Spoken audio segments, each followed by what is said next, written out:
Sanchita, Sanchita, Mac, তোমরা সবাই কোথায়?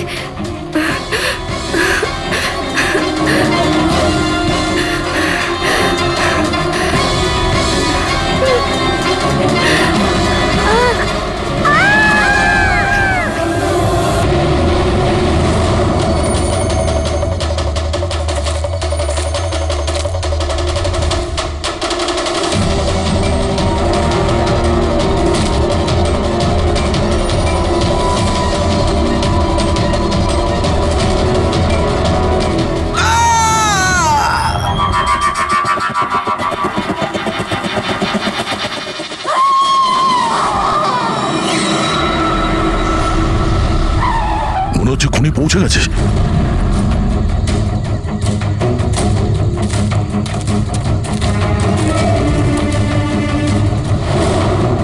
আওয়াজ এখান থেকে এসছে, নিচে গিয়ে দেখি।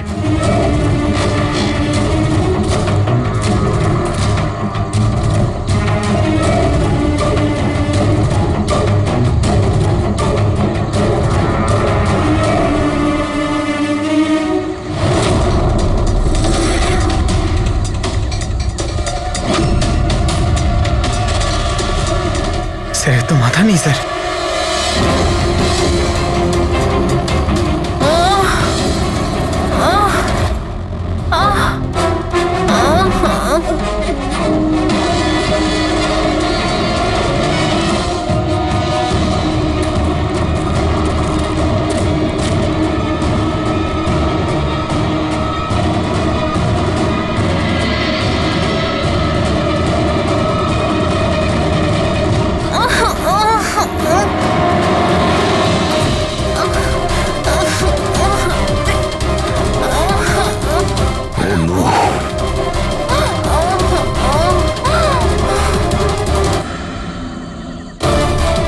বেঁচে আছে, নিঃশ্বাস চলছে, শ্বাস প্রশ্বাস চলছে। স্যার ওই মাথা কাটা লোকটা এখানেই আছে। তোমাদেরকে বলা হয়েছিল না বাড়ির থেকে বাইরে বেরোবে না? হ্যাঁ, দেখেছো তার ফল। চলো তাড়াতাড়ি, একে হসপিটাল নিয়ে যেতে হবে। দুটো প্রাণ গেছে, দুটো প্রাণ। আর এই কেসে যেন আর কারোর ক্ষতি না হয়, এটা আমাদের দায়িত্ব। সঙ্গীতা, সঙ্গীতা যদি বেঁচেও যায়, জানি না ও কথা বলার পজিশনে আদৌ থাকবে নাকি না। স্যার জানেন এই বাচ্চাটা এখন কি অবস্থায় রয়েছে? ও যদি খুঁজে না বের করতে পারি তো। একটা কথা স্যার, এসব যেই করছে তার মাথা তো কাটা হতে পারে না স্যার। জঙ্গলের প্রত্যেকটা কোণাও চেনে, আর ওর এটাও জানা ছিল যে বার্থডে পার্টি কোথায় হচ্ছে। স্যার মনে হয় ওই কলোনিতে থাকে এমন কেউ। হ্যাঁ পুরবী, কলোনিতে যারা আছে তাদের ব্যাকগ্রাউন্ড চেক করেছিলাম না? হ্যাঁ স্যার, এদের দুজনকে সন্দেহ হয় স্যার, মোহিনী আর অভয়। শুধু মোহিনী আর অভয়কেই কেন সন্দেহ করছি? হ্যাঁ স্যার, এই অভয় সানির বাবা। 2 বছর আগে ওকে গ্রেফতার করা হয়েছিল অবৈধ অস্ত্র বাড়িতে রাখার জন্য। আর ভায়োলেন্সের কিছু কেসও ওর বিরুদ্ধে লেখা আছে স্যার। এ তার 2 চাকরকে এত বাজেভাবে একবার মেরেছিল যে ওদেরকে হসপিটালে নিয়ে যেতে হয়েছিল। এফআইআর এর কপি আছে স্যার আমাদের কাছে। এই মোহিনী হলো কমলের স্ত্রী, আর ও আসলে নিশির কাজিন স্যার, কাকার মেয়ে। গত বছর নিশির সঙ্গে একটা কোর্ট কেসে একটা বাংলো হেরে গিয়েছিল, আর ওই বাংলোটার দাম ছিল 10 কোটি। তারপর ও নিশিকে প্রাণে মারার হুমকিও দিয়েছিল। প্রতিবেশীদের উপরে ও বিরক্ত, কারণ ওরা সবাই কোর্ট কেসে ওর হয়ে সাক্ষী দেয়নি। একটা কাজ করি আমরা, অভয়, মোহিনী, নীরা, কমল সবাইকে ডাকো বিউরোতে। খুব ভালো করে জিজ্ঞাসাবাদ করতে হবে। আর হ্যাঁ, নিশার স্বামী প্রতীক, ওকেও ডেকে নাও। আমার তো বিশ্বাসই হচ্ছে না যে আমার নিশা আমাকে ছেড়ে চলে গেছে। আচ্ছা প্রতীক, নিশাকে কে মারতে পারে? মানে আমি বলতে চাইছি, তুমি কি কাউকে সন্দেহ করো? স্যার, নিশাকে তো অনেকেই অপছন্দ করত, বিশেষ করে কলোনির বাচ্চারা। ঘৃণা করতো? কিন্তু কেন? নিশা একটু রাগী স্বভাবের ছিল। ও সবার ওপরেই নিজের অধিকার ফলাতে চাইতো। স্যার, যেমন করে হোক আমার বাচ্চা ঈশাকে খুঁজে দিন স্যার। আমি আমার ওয়াইফকে হারিয়েছি, ঈশাকে হারাতে চাই না স্যার। আপনার ইশারা ভালোভাবেই বুঝতে পারছি আমি, কিন্তু আমার আগে আপনার মোহিনী আর কমলের উপর সন্দেহ করা উচিত ছিল। আরে মোহিনী কতবার নিশিকে প্রাণে মারার হুমকি দিয়েছে, আর কমল কমল কমল তো এই ধরনের টিভি সিরিয়ালই দেখে যাতে শুধু খুন খারাপি আর জুলুমের ঘটনা থাকে। হ্যাঁ হ্যাঁ, আমি টিভি সিরিয়াল মানে ক্রাইমের টিভি সিরিয়াল দেখি, কিন্তু এটার মানে এটা তো নয় যে আমি ব্যক্তিগত জীবনেও খুন করতে বেরিয়ে পড়বো। আপনার লাস্ট এপিসোড আমরা দেখেছি, খুব ভালো টিআরপি ছিল ওটা। Thank you thank you. এরকম লোকের একটা কাহিনী যে নাকি বাচ্চাদের কিডন্যাপ করতো। আগে আগে আচ্ছা, অজিতের সঙ্গে তোমার কোনো বন্ধুত্ব ছিল না? দেখুন, আপনারা এমনি এমনি আমার উপর সন্দেহ করছেন। যে সময় বাচ্চারা জঙ্গলে বার্থডে পার্টি করছিল, আমি তো আমার বাড়িতেই ছিলাম। আচ্ছা মোহিনী দেবী, আপনি তো এটা বলেননি যে নিশি আপনার খুড়তুতো বোন, হ্যাঁ? আর আপনি ওকে কয়েকবার প্রাণে মেরে ফেলার হুমকিও দিয়েছিলেন, কেন? হ্যাঁ হ্যাঁ স্যার, ও আমার বোন ছিল, কিন্তু আপনি আমার মাথা আর শরীর দেখতে পাচ্ছেন তো, খুনির তো মাথাই ছিল না, তো আমি কি করে খুনি হতে পারি?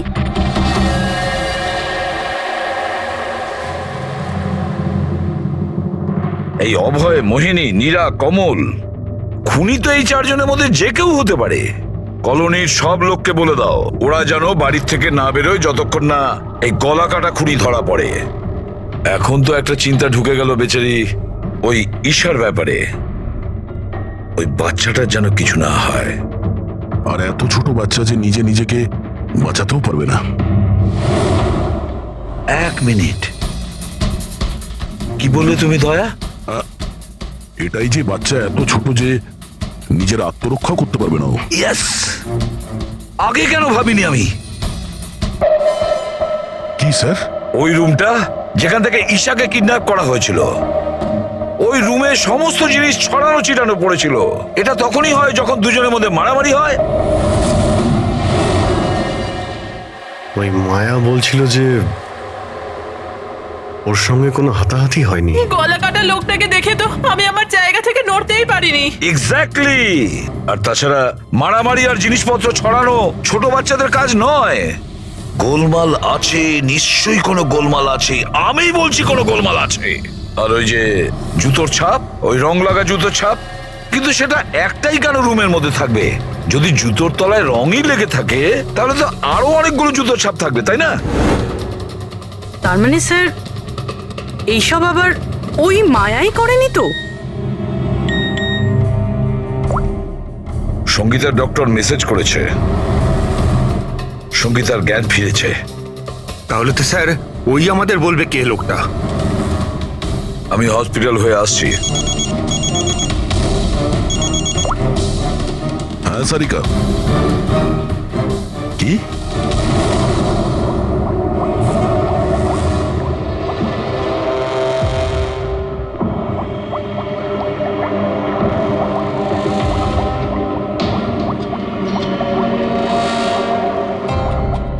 কি ডক্টর সারিকা, আপনিও কি বলছিলেন? এই সব খুন অজিত করছিল? যে যে মারা গেছে সে খুন করবে কি করে? এই কথাগুলো আমি বলছি না, নিশা আর বাদবাকিদের গলায় যে রক্ত পাওয়া গেছে না, সেই রক্তগুলোই এটা বলছে। আর ওর রক্তে যে মেটাল পার্টিকেলস পাওয়া গেছে তার কার্বন ডেটিং করার কথা ছিল। হ্যাঁ, করিয়েছি তো আমি সেটা। আর তোমরা জানো কি রেজাল্ট এসেছে? এসো দেখাচ্ছি। এখন তোমরা জানোই যে আমরা কার্বন ডেটিং এর ব্যবহার তখনই করি যখন কোনো জিনিসের এক্স্যাক্ট বয়স জানার হয়। হ্যাঁ, আর নিশার খুন যে অস্ত্র দিয়ে করা হয়েছে সেটা কমপক্ষে 10 থেকে 12 বছরের পুরনো। কি এত পুরনো? হ্যাঁ, তাই তো আমরা রক্তের মধ্যে আয়রন আর রাস্টেড পার্টিকেলস পেয়েছি। আর সব থেকে আশ্চর্যের ব্যাপার হলো এটাই যে দ্বিতীয় যে রক্তটা পাওয়া গেছে না নিশার গলা থেকে, ওটা একটা মানুষের নয়, 12 জন আলাদা আলাদা মানুষের। 12 জন আলাদা আলাদা লোকের রক্ত? এই যে 12 জনের আলাদা আলাদা স্যাম্পল আর 12টা আলাদা আলাদা ডিএনএ। তার মানে খুনি খুন করার পরে এত বছর ধরে অস্ত্র পরিষ্কারই করেনি? মাথা কাটা নয়, মাথা খারাপ খুনিয়ে। কিন্তু এটা বুঝতে পারলাম না যে তুমি অজিতের নাম কেন নিলে? কারণ নিশার রুমে যে জুতোর দাগ পাওয়া গেছে ওটাতে এমন কিছু মাইক্রোবস পাওয়া গেছে যেটা এমন কোনো জায়গা থেকে এসেছে যেটা বছরের পর বছর বন্ধ। আর যে জ্যাকেটের পিসটা আমরা পেয়েছি সেটা বছরের পর বছর রোদ পায়নি। তাহলে এরকম জায়গা কোথায় হতে পারে যেটা অনেক বছর বন্ধ? অজিতের বাড়ি।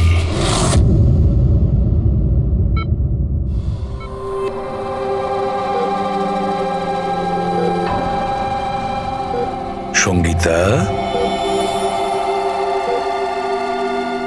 কেমন আছো মা?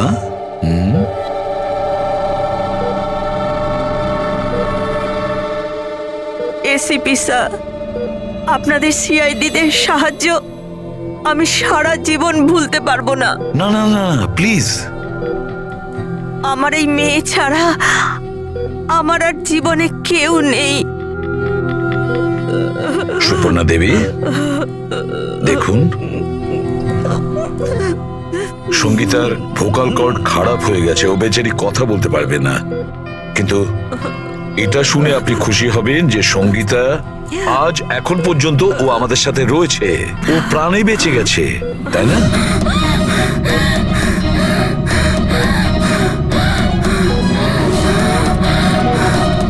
সঙ্গীতা,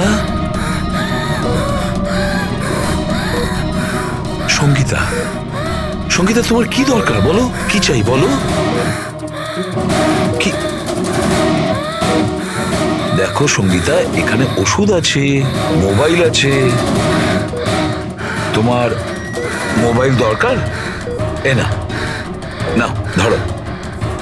ওকে, অন করো। ঠিক আছে, ঠিক আছে। যার মাথা কাটা গেছে সে কিভাবে কথা বলছে? মাই গড! সুপর্ণা দেবী, হ্যাঁ, অজিতের হাইট কত ছিল আপনি কি বলতে পারবেন? ওর উচ্চতা? প্রায় 5.5 ফিট। 5.5 ফিট? অজিত 5.5 ফুট, কিন্তু এই যে খুনি দেখছি ও তো 6 ফুট হাইটের মনে হচ্ছে। অজিত 5.5 ফিট আর খুনি 6 ফিট। তাহলে অজিত নাকি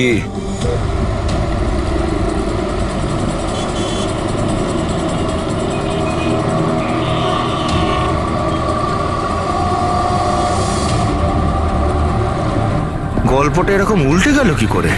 এই মোহিনী তো নিশার পেছনে লেগেছিল, তাহলে আজ প্রতীকের সাথে হাত মেলাচ্ছে কেন? এরা দুজন আবার জোট পাকায়নি তো?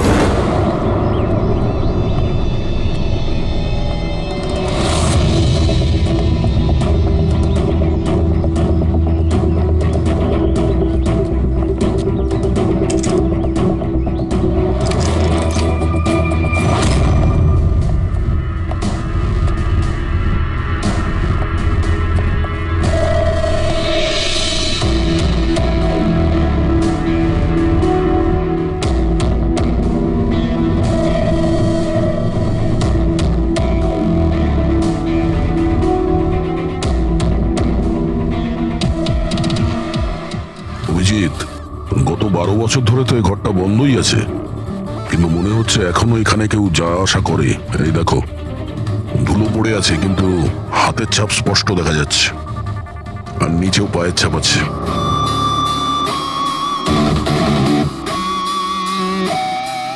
খুনি এই চেয়ারেও বসে।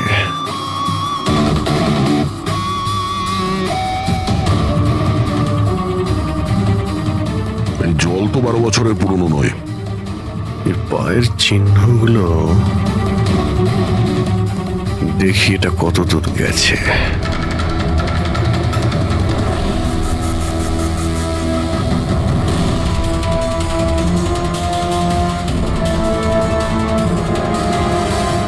মাই গড,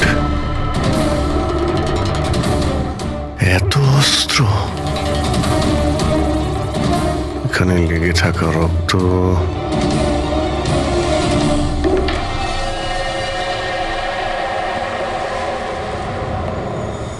এই রক্তগুলো হয়তো এই সমস্ত নিষ্পাপ শিশুদেরই হবে যাদের জীবন অজিত কেড়ে নিয়েছিল। এত ছোট আদরের বাচ্চাদের কেউ মারবে ভাবতে পারে কি করে? এই অজিত তো পাগল ছিলই, যে ওকে নকল করতে চায় সে সেও মানসিকভাবে অসুস্থ।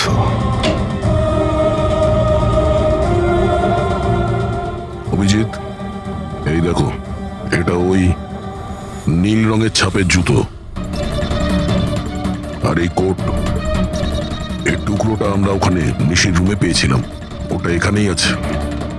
মানে খুনি অজিতের বাড়িটাকে নিজের আড্ডা করে রেখেছে। কিন্তু এটা জানবো কি করে যে এই খুনিটা কি? মনে আছে ডক্টর সারিকা কি বললো?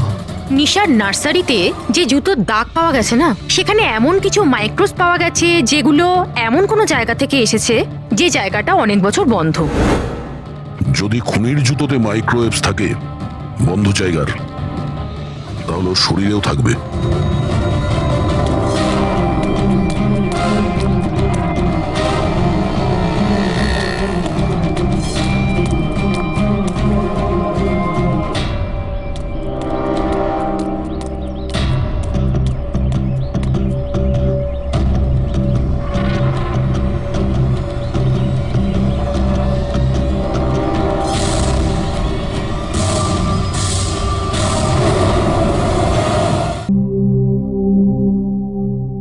সিআইডিরা আমাদের বারবার এখানে ডেকে বিরক্ত কেন করছে?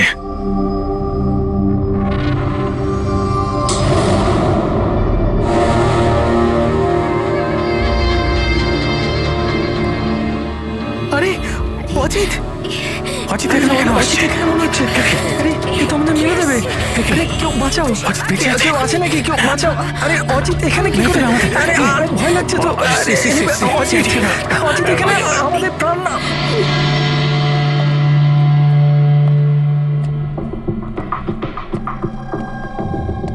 কি ভেবেছিলে তোমরা যে আমরা তোমাদের বিরক্ত করার জন্য ডেকেছি? না না, আমরা তোমাদের এই কারণে ডেকেছি, সেটা দেখানোর জন্য গলা কাটা মাথাহীন খুনি, মাথা কাটা নয়, ওর মাথাটাই খারাপ। এসবই এই ড্রেসের জন্যই হচ্ছে। এই এটাকে পড়লেই মাথা উধাও। ঠিক আছে স্যার, এটা তো বোঝা গেল যে খুনি এটা পরে খুন করত, কিন্তু আসল খুনি কে? খুনি তুমিও হতে পারো। তুমি তুমি তুমি তোমাদের মধ্যে যে কেউ হতে পারে। খুনি তোমাদের মধ্যে যে কেউ হতে পারে। শুধু 2 মিনিট দাও, 2 মিনিটের মধ্যে রহস্য ভেদ হয়ে যাবে এর।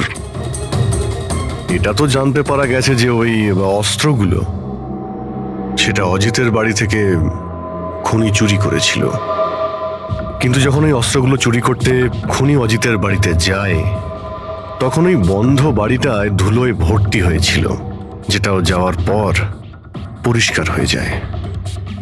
আর ওই রুমে যত ধুলোর কণা ছিল সেই খুনির শরীরে এসে গেছে। আর আমরা তোমাদের সবার টেস্ট করব, সবার। আর যার শরীর থেকে আমরা সেই ধুলো পাবো, সেই আমাদের বিচারে খুনি। কিন্তু আমাদের উপর কেন সন্দেহ করা হচ্ছে? কারণ খুনি শুধুমাত্র তোমার উপর আর এই সানির উপর হামলা করেনি।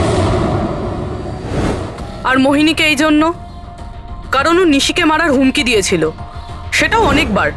আর অভয়ের উপরে এই জন্যই যে ও খুব অল্পেতেই রেগে যায়।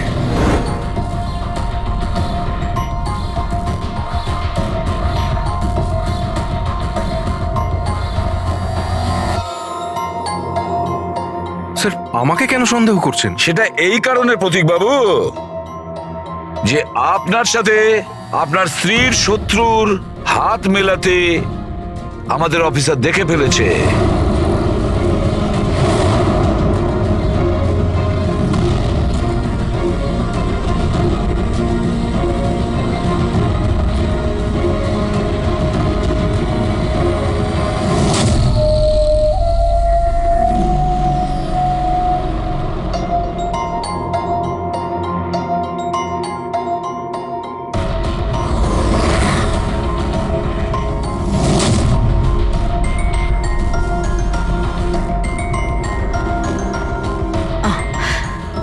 এক্ষুনি সমস্ত ব্যাপারটা পরিষ্কার হয়ে যাবে।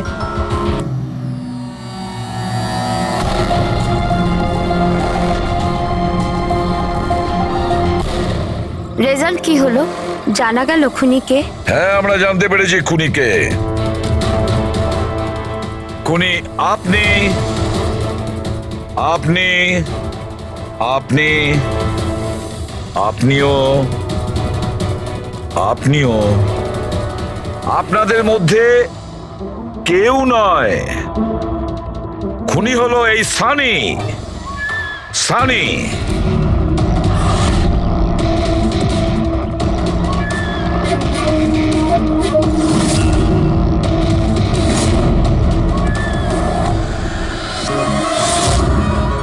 হ্যাঁ, আমি গিয়েছিলাম অজিতের বাড়িতে।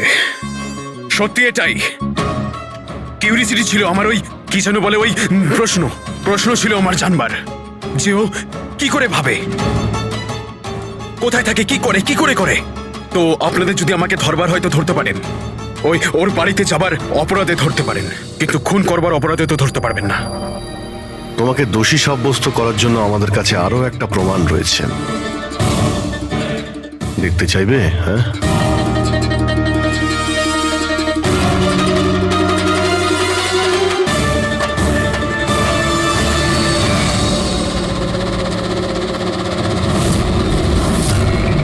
এটা তো ঈশা। সানি, কেন করেছিস তুই এসব? কেউ কেন করে কিছু তো দরকারই হয়, প্রয়োজনীয়। চুপ! খুন কারোর করার দরকার ছিল না। এইরকম ভাবনা শুধু বিকৃত মস্তিষ্কেই আসে। এসিপি স্যার, আপনি সিআইডির অনেক বড় বাহাদুর অফিসার। দেশের বাচ্চা আপনার বাহাদুরির গল্প শোনে, সবাই চেনে আপনাকে। কিন্তু আমার মতো দুর্বলদের এই সমাজ কিভাবে পায়ের নিচে দলে দেয় সেটা বোঝবার আপনার ক্ষমতা নেই। কেন? কি এমন অন্যায় করেছে সমাজ তোমার সাথে? হ্যাঁ, আমাকে ব্যবহার করেছে, আমাকে এমন ভাবে ব্যবহার করেছে যেন আমি একটা ডাস্টবিন। ওই নিশা আমাকে দিয়ে ওর বাড়ির সব কাজ করায়। আর স্যার, ভুলেও যদি কোনো ভুল হয়ে যায় তাহলে ঝাঁটা দিয়ে মারতো। বাবা, এত সব রাগ তুমি তোমার নিজের মধ্যে পুষে রেখেছিলে, আমাকে কিছু বলনি কেন? আরে তো কি বলতাম, তুমি তো গিলতে আর আমাকে বেল্ট দিয়ে মারতে। এটা তো খুব ভালো হয়েছে যে সিআইডি আমাকে ধরে ফেলেছে, নয়তো পরবর্তী খুন তোমার করতাম।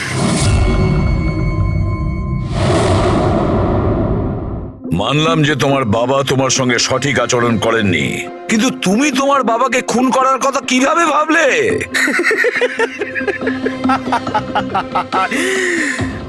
আপনিও তো আপনার ছেলেকে মেরেছিলেন।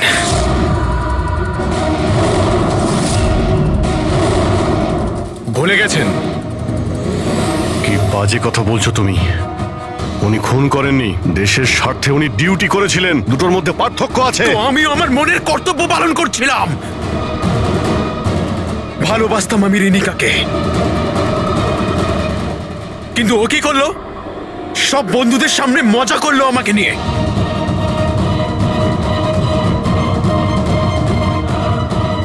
মেরে দিলাম আমি। আমার তো মনে হয় তোমার চিকিৎসার প্রয়োজন। নিয়ে যাও একে। চল।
অপর্ণা দেবী, আপনি চান তো আমরা খুনিকে যাতে ধরি, যে নিশিকে খুন করেছে?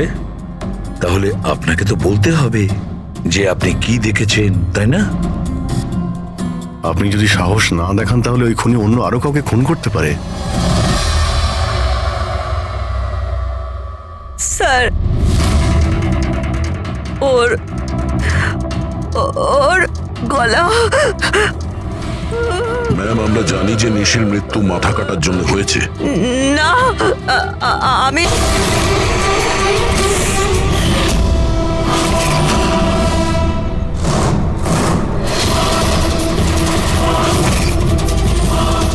তুমি কে? কি চাও তুমি?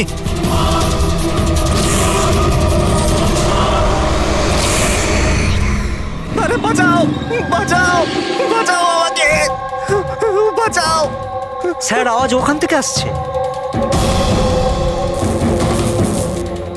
বাঁচাও আমাকে। আরে কেউ কি আছো? আরে কেউ আছো এখানে? কেউ আমার কথা শুনতে পাচ্ছ? আরে আমার কথাটা তো শোনো, বাঁচাও।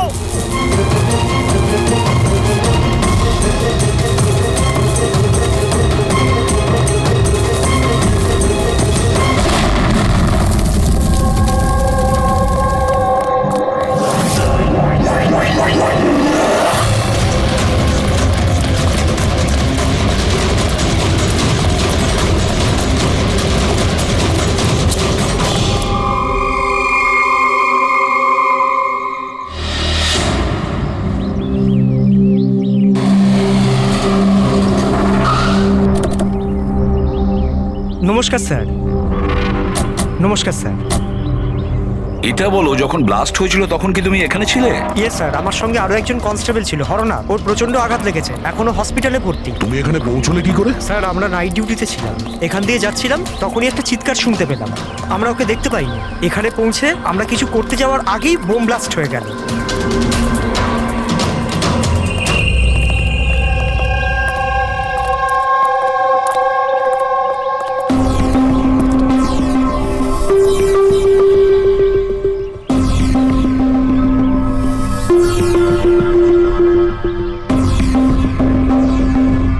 একটা কথা বলো আমায়, যখন তুমি এখানে এসেছিলে তখন তুমি এখান থেকে কাউকে যেতে দেখেছিলে বা পালাতে দেখেছিলে? হ্যাঁ স্যার, আমি ওকে তাড়াও করেছিলাম, কিন্তু ও পালিয়ে গেল। ও আমার আগেই ছিল, কিন্তু জানি না কেমন করে অদৃশ্য হয়ে গেল। আর এখানে হরনাথের অবস্থা ভালো ছিল না, তাই আমি ওর কাছে ফিরে এলাম। ঠিক করেছো তুমি, গুড ওয়ার্ক। পঙ্কজ, একটু ওদিকটা চেক করো, দেখো বোমের কোনো অবশিষ্ট অংশ পাও কিনা, আর যদি কিছু পাও তাহলে ওটা এভিডেন্সে পাঠিয়ে দাও।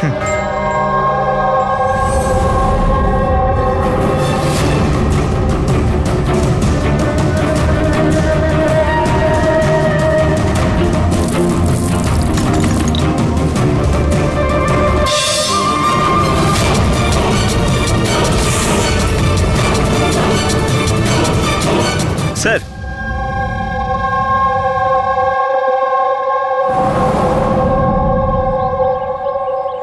ডাইনামাইট স্টিক, আর স্যার এতে ব্যাচ নাম্বারও লেখা আছে। Arrow dynamic. স্যার, হ্যাঁ, এটা কিছু একটা চকচক করছে।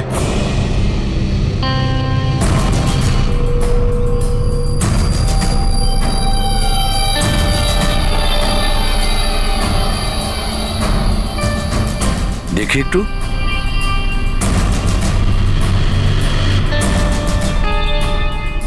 দয়া, এটা তো একটা দাঁত দেখছি, সোনার দাঁত। এক মিনিট, আচ্ছা একটু ম্যাগনিফাইং গ্লাসটা দাও তো।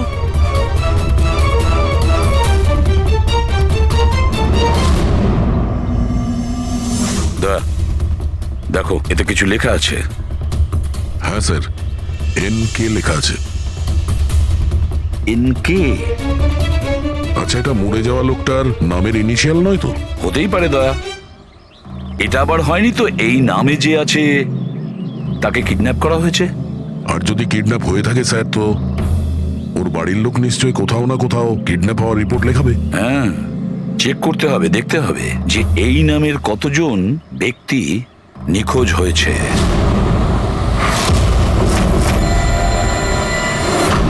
Yes sir. লোকাল পুলিশ থেকে জানা গেছে যে মিসিং কমপ্লেন্ট নবীন কুমারের। নবীন কুমারের স্ত্রীর সঙ্গে আমি ফোনে কথা বলেছি। উনি বলেছেন যে এই নবীন কুমারের একটা দাঁত সোনার ছিল। আচ্ছা স্যার, এই নবীন কুমার কে? শহরের বাইরে ওনার একটা পেইন্টের ফ্যাক্টরি আছে, আর কিছুদিন আগে ওনার একটা নিউজ কভারেজ ছিল। নিউজে? কি ব্যাপারে স্যার? কিছুক্ষণের মধ্যেই জানা যাবে। আচ্ছা দেখো, এই নবীনের বাড়ির ঠিকানা আমি তোমাকে পাঠিয়েছি, আর তাছাড়া ওনার স্ত্রীকেও এই বিষয়ে আমি জানিয়েছি। আর যদি আমার ধারণা ঠিক হয়ে থাকে তাহলে অভিজিৎ, নিশ্চয়ই মিডিয়ার লোক ওখানে তোমার আগে পৌঁছে যাবে। অনেক ঝামেলা আছে, সামলে নিও। ঠিক আছে, আমরা দেখে নিচ্ছি। ইয়া, হ্যাঁ। নবীন কুমারের বাড়ি যেতে হবে। স্যার অ্যাড্রেস পাঠাচ্ছেন। নবীন কুমার মুর্দাবাদ! নবীন কুমার মুর্দাবাদ! নবীন কুমার মুর্দাবাদ! নবীন কুমার মুর্দাবাদ! নবীন কুমার মুর্দাবাদ! নবীন কুমার মুর্দাবাদ! নবীন কুমার মুর্দাবাদ! নবীন কুমার। স্যার স্যার স্যার, আপনি কি নবীন কুমারকে পরে, arrest পরে। দেখেছেন, স্যার? পরে বলছি। স্যার, CID পরে আপনারা আমাদেরকে স্যার, কাজ করতে দিন, ম্যাম, please। কিছু তো বলুন, ম্যাম। আপনারা দেখি, সরে যান, নিচ্ছেন। যেতে দিন দেখি। সরে যান, সরে যান বলছি। দেখুন, এইসব কিছু বন্ধ করুন আপনারা। দাঁড়ান। নাটক? স্যার, নাটক তো নবীন কুমার রচিয়ে রেখেছে আমাদের এই শহরে। স্যার, ওরা সবাই নবীন কুমার মারা গেছেন। হি ইজ নো মোর।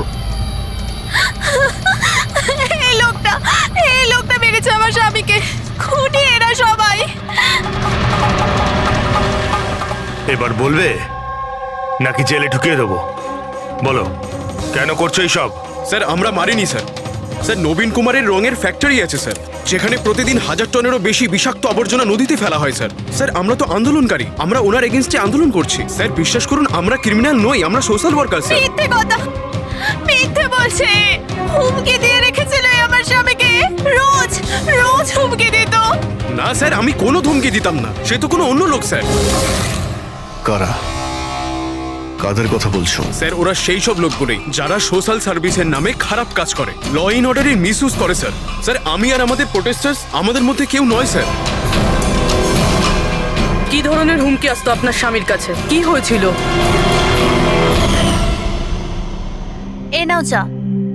আরে বাহ, গরম গরম চা। আচ্ছা, ওই এনজিওটার কি হলো? ওই এনজিও তো বিরক্ত করে মারছে, ফ্যাক্টরিতে ওয়ার্কার্সদের কাজ করতে দিচ্ছে না। এখন তো জল অনেক দূর গড়িয়ে গেছে, মনে হচ্ছে পুলিশকে ডাকতে হবে। শোনো, বাহ নবীন বাবু, আপনাদের মতো সৎ লোক আবার পুলিশদের কাছে যাচ্ছে নাকি? তুমি ভেতরে কি করে এলে? আপনাকে মনে করাতে এসেছি যে আপনি যেটা করছেন সেটা ভুল করছেন। এখনো সময় আছে, শুধরে যান। শাট আপ, বেশি তর্ক করো না, এখন এই ঘর থেকে বেরিয়ে যাও।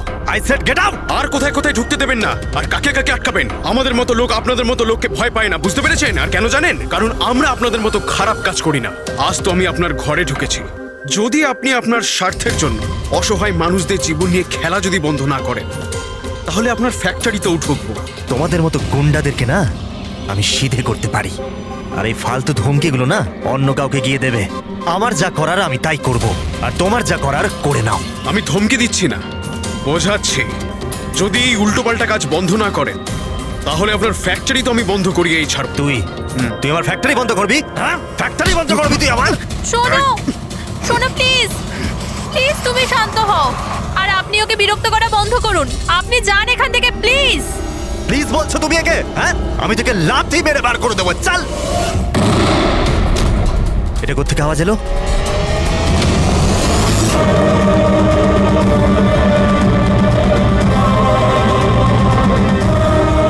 দেওয়ালে লেখা ছিল, শুধরে যাও নয়তো আর বাঁচবে না। আর শেষ পর্যন্ত মেরে ফেললো এরা নবীনকে। এই লোকটা মেরে ফেলেছে আমার স্বামীকে। বিশ্বাস করুন স্যার, আমি সত্যি বলছি, আমি কিছু করিনি স্যার।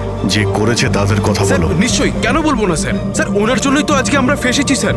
স্যার, আমরা প্রোটেস্টার, আমরা সোশ্যাল এনভায়রনমেন্টের জন্য প্রোটেস্ট করি স্যার। স্যার, ওরা অনেকটা নিচে নামতে পারে স্যার। চিনতে পারবে তাদের? নিশ্চয়ই, কেন নয়, কিন্তু আমাদের সেফটির কি স্যার? ওরা অনেক খারাপ লোক স্যার। ডোন্ট ওয়ারি, তোমার কিছু হবে না। শুধু নামেই সোশ্যাল ওয়ার্কার ওরা, ক্রিমিনালস ওরা তিনজনে। ক্রিমিনাল? আর এটা তুমি কি করে জানলে? আমি কি, এটা সবাই জানে যে ওদের উপর কতগুলো কেস চলছে। সবসময় ওরা বেলেই বাইরে এসেছে। স্যার ওই মানুষটা নিজেকে পরিবেশের রক্ষাকর্তা বলে, নেচার গার্ডিয়ান। স্যার সবার প্রথমে ওই দিন কর। নবীনের মতো লোকের সব জায়গায় শত্রুই থাকবে স্যার। ওই বলে না স্যার, যেমন কর্ম তেমন ফল। তার মানে হ্যাঁ? কি বলতে চাইছো তুমি? কত নিরীহ মানুষের জীবন নষ্ট করেছে ও। হতে পারে তাদের মধ্যে থেকে কেউ বদলা নিয়েছে। তাদের মধ্যে কেউ কেন, বরং আমি তো বলছিলাম যে প্রতিশোধ তুমি নিয়েছো, তুমি ওকে মেরেছো। না স্যার, আমার সাথে ওর কোনো ব্যক্তিগত শত্রুতা ছিল না।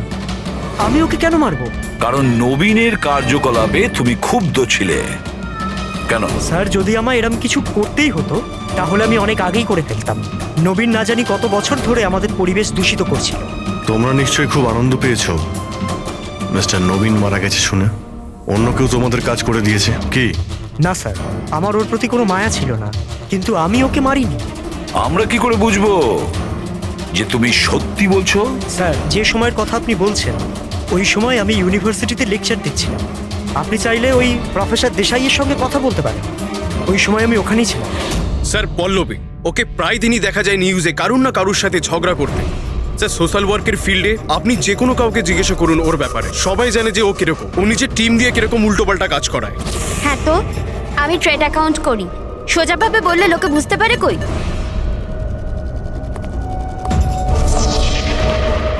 কিন্তু আমি সোজা পয়েন্টে আসছি।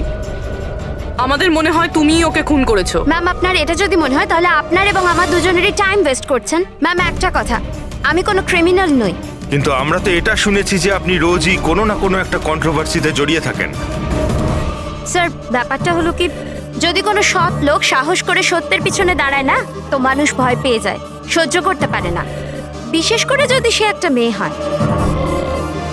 আপনি তো জানেনই সোসাইটির কি মেন্টালিটি। তাই নাকি? আমার তো আপনার মেন্টালিটি ঠিক মনে হয় না। কেন? শুধুমাত্র এই জন্যই যে আমি কাউকে ভয় পাই না? আপনাকেও নয়। এই জন্য আমি ক্রিমিনাল হয়ে গেলাম? এমনিতেও আমি কাল রাতে নিউজ লাইভের ডিবেটে ছিলাম, আপনি চাইলে চেক করতে পারেন। আমি চাইলেও নবীনকে খুন করতে পারতাম না। ম্যাডাম, আপনি কিন্তু এই কাজটা নিজের লোকদের দিয়েও করিয়ে থাকতে পারেন। তো ঠিক আছে, আপনার যদি এত কনফিডেন্স থাকে তো প্রুফ করে দিন, আপনি পাঠিয়ে দিন আমাকে জেলে। আর ওই প্রকাশ, ও প্রতিদিনই কাউকে না কাউকে গালিগালাজ করে নিজের সোশ্যাল ব্লগে। যারা পলিউশন ছড়াচ্ছে স্যার ও লোকদের উস্কায়, খেপিয়ে দেয় তার বিরুদ্ধে। আমি ঘরেই ছিলাম স্যার, নিজের ব্লগ লিখছিলাম, যেমন সবসময় লিখি। প্রত্যেকবারের মতো সবাইকে উস্কাচ্ছিলেন, তাদের ব্রেন ওয়াশ করছিলেন নবীনের মতো লোকেদের বিরুদ্ধে কি? স্যার নবীনের সাথে আমার কোনো ব্যক্তিগত শত্রুতা ছিল না, আর প্রকৃতির জন্য আমি অ্যাওয়ারনেস স্প্রেড করতেই থাকি। ব্যক্তিগত শত্রুতা না থাকলে তোমার সবকটা ব্লগে নবীনের নাম কেন থাকে? তাও টপ 4-5 জনের মধ্যে। কালকেও যে ব্লগটা লিখেছিলে সেখানেও নবীনের নাম ছিল না? হ্যাঁ স্যার, নবীনের নাম ছিল ওখানে। আর এই কথাটা আমি লুকোবই বা কেন? ও খারাপ লোক ছিল, কিন্তু এর মানে তো এটা নয় যে আমি ওকে খুন করে দেবো। কেন? কেন মারবে না? এরকম লোকেদের তো তুমি ভীষণ ঘৃণা করো, তাই না? তোমার মনে হচ্ছে তোমার পরিশ্রম বিফলে চলে যাচ্ছে, আর তারপরে নবীনকে এত বোঝানোর পরেও নবীন পরিবেশ দূষিত করে দিচ্ছিল, আর সেই জন্য তুমি রেগে যাও আর তারপরে নবীনকে শেষ করে দাও। আমি একজন রেসপন্সিবল সিটিজেন স্যার, কোনো ক্রিমিনাল নয় স্যার। আমার কাজ এটাই, আমার ব্লগের মাধ্যমে ঠিক আর ভুলের তফাৎ বোঝানো, কারোর ক্ষতি করা নয়। স্যার ইন্টারোগেশনে তো কেউই কোনো ভয় পায়নি। হ্যাঁ, কোনো ভয় পায়নি ঠিকই। এই 3 জনের উপর কড়া নজর রাখতে হবে। কেন স্যার? ঠিক, ভয় একটা অদ্ভুত জিনিস। যদি ওই 3 জনের মধ্যে কেউ খুন করে থাকে তাহলে সে ভয় পেয়ে কিছু না কিছু গন্ডগোল করবেই, কোনো না কোনো ভুল সে নিশ্চয়ই করবে।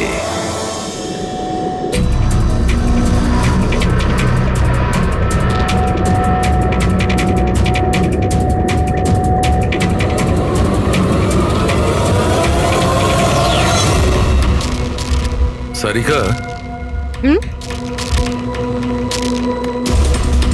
দেখো এটার উপর কোনো ফিঙ্গারপ্রিন্ট আছে কিনা, চেক করো।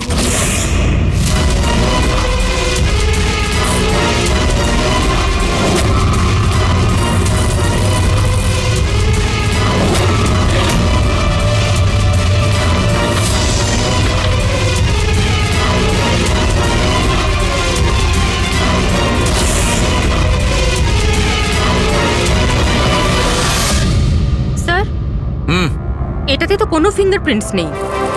কোনো ফিঙ্গারপ্রিন্ট নেই? Are you sure? 100% স্যার, কোনো ফিঙ্গারপ্রিন্টস নেই, কিন্তু কিছু পার্টিকেলস পেয়েছি।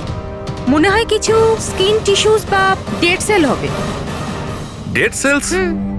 তবে এক কাজ করো সারিকা, ওই ডেড সেলস গুলোকে ভালো করে ক্লিন করে রাখো। ওই তো আসবে তো শ্রীমান প্রদ্যুমন, জানো তো সব ব্যাপারেও নাক গলায়, নিশ্চয়ই জিজ্ঞেস করবে। প্লিজ ক্লিন করে রাখো। স্যার, ডায়নামাইটে কোনো ফিঙ্গারপ্রিন্টস তো পাওয়া যায়নি, কিন্তু কোনো একজনের ডেড স্কিন টিস্যুস পাওয়া গেছে, পচা চামড়ার টুকরো। পচা চামড়া? হতে পারে এটা ওই লোকটারই, সেই লোকটা যে লোকটা ডাইনামাইট লাগিয়েছিল। হ্যাঁ স্যার। সালুকে এই পচে যাওয়া চামড়াগুলোর তুমি ডিএনএ টেস্ট তো করতে পারো, কিছু তো জানা যাবে। বস, পচে যাওয়া চামড়া থেকে ডিএনএ বার করাটা খুব কঠিন কাজ। তোমাকে একটা কথা খুব জোর দিয়ে বলতে পারি, যে লোকটি এই ডায়নামাইটটাকে শেষবার ধরেছে ওর স্কিন ডিজিজ আছে, চামড়ার অসুখ, আর সেটাও খুব গুরুতর। এমনিতে দেখে কিছু বোঝা নাও যেতে পারে, কিন্তু বস এই অসুখটা ওকে ভেতর থেকে শেষ করে দিচ্ছে। তাহলে তো আমরা এর মাধ্যমে ওর কাছে পৌঁছতে পারি। হ্যাঁ, কিন্তু কোনো প্রমাণ তো দরকার। Hello, ACP Bardhaman here. হ্যাঁ বলুন। আচ্ছা, গুড, থ্যাংক ইউ। কে? ডায়নামাইট ম্যানুফ্যাকচারার বলছিল ওরা রেকর্ড চেক করেছে, ওই ডায়নামাইট কোনো খনিকে বিক্রি করেছে ওরা। মানে মাইন সাইট? হ্যাঁ, মাইন্ড সাইট। এবার এটা খোঁজ নিতে হবে এই ডায়নামাইট। একটা ডাইনামাইট ওইদিকে লাগাও, ঠিক আছে? আর আরেকটা 50 মিটার দূরে ওইখানে লাগাও। হ্যাঁ স্যার। আর একটা ওইদিকেও লাগাতে পারো। আচ্ছা স্যার। একটা সোজা লাগাও ওইখানে, একদম 50 মিটার দূরে। আর এই 6 সেকেন্ড পরে ব্লাস্টগুলো হবে। ঠিক আছে স্যার। ওকে।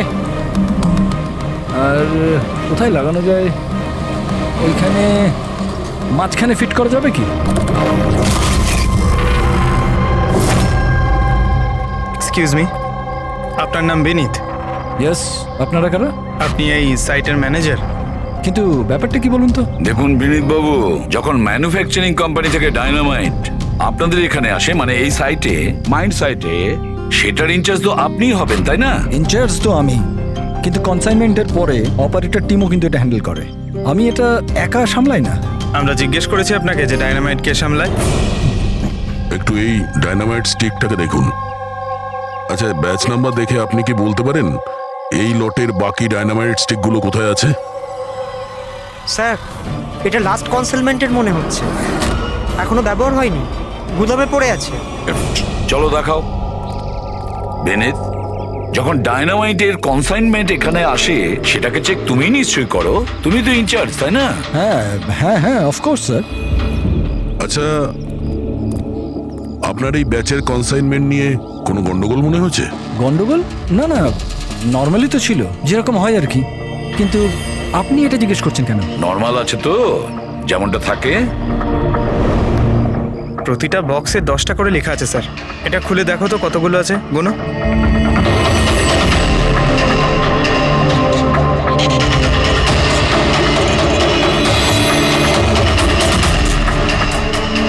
স্যার, একটা সেট কম আছে স্যার। আচ্ছা, এই ব্যাপারটা কি সেটা কি তুমি এখানেই বলবে, না একটু খাতির টাতির করার পরে মুখ খুলবে? স্যার বলছি, আমি সবসময় এই সেটগুলো জেলেদের বিক্রি করে দিতাম বম ফিশিং এর জন্য। মানে ইল্লিগাল ভাবে ব্যবহার করো এটাকে। আর এটার থেকে 6টা সেট আমি ওদেরকে বিক্রি করেছি। যাকে বিক্রি করেছো তাকে চেনো নিশ্চয়ই? স্যার, ও আমার রেগুলার কাস্টমার ছিল না, ও প্রথমবার এসেছিল। আর আমি ওর মুখটাও ভালো করে দেখিনি, কিন্তু স্যার ওর হাতের চামড়াগুলো অদ্ভুত রকমের হয়ে গেছিল, বোধহয় ও অসুস্থ ছিল। এর মধ্যে কাউকে চেনো? না স্যার, আমার মনে হয় না এদের মধ্যে কেউ ছিল। আরো একবার ভালো করে দেখো, হতে পারে ছদ্মবেশে এসছে। না স্যার, এদের মধ্যে কেউ নাই। ঠিক আছে, হয়তো আবার দ্বিতীয়বার দেখা হবে। স্যার আমার মনে হচ্ছে যে আমাদের ওই লোকেদের লিস্ট বানাতে হবে যাদের এই ধরনের রোগ আছে। জানি ব্যাপারটা খুব মুশকিলের, কিন্তু ট্রাই তো করা যেতে পারে। না না, ট্রাই তো করতেই হবে দয়া। প্রত্যেকটা বড় বড় হসপিটাল আর ছোটখাটো নার্সিং হোম এবং ক্লিনিকগুলোতে গিয়েও খোঁজ নাও এরকম রোগের পেশেন্টের ব্যাপারে। হতে পারে আমাদের ভাগ্য যদি ভালো থাকে কিছু প্রমাণ আমরা পেয়ে যাব। Sir let's go.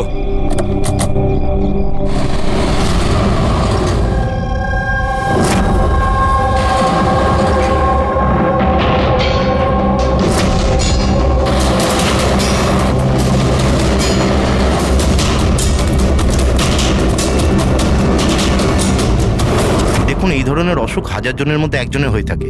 বলতে পারেন এই ধরনের পেশেন্টের লিস্ট অনেক বড়। অনেক পেশেন্ট জানতেও পারে কিন্তু এর চিকিৎসা করায় না।